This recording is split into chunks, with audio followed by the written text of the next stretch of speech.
এটা তো আজকে প্রায় দীর্ঘ আহ, কইতে গেলে 5-7 বছর ধরে এইভাবেই চলতেছে। আরো আগে থেকে তো এত আগে তো করার দরকার নাই, কারণ এটা অনেক ওইটাছে না যেহেতু এটা তো 5-7 বছর ধরে। তো মানে মানুষের কোনো সমস্যাও নেই এখানটার মানে আপ ডাউন করতে।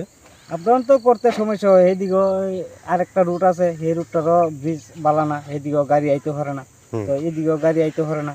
তো আমরা যখন কোনো অসুখ টুসুখ তখন তো আমরা রুগী টুগি লইয়া যাইতে ভীষণ অসুবিধাও, একটু হুম। সেদিকে ঘুরা যাওয়ান লাগে, বা এদিকে কোনো গাড়ি যাওয়ার কোনো রাস্তা নাই।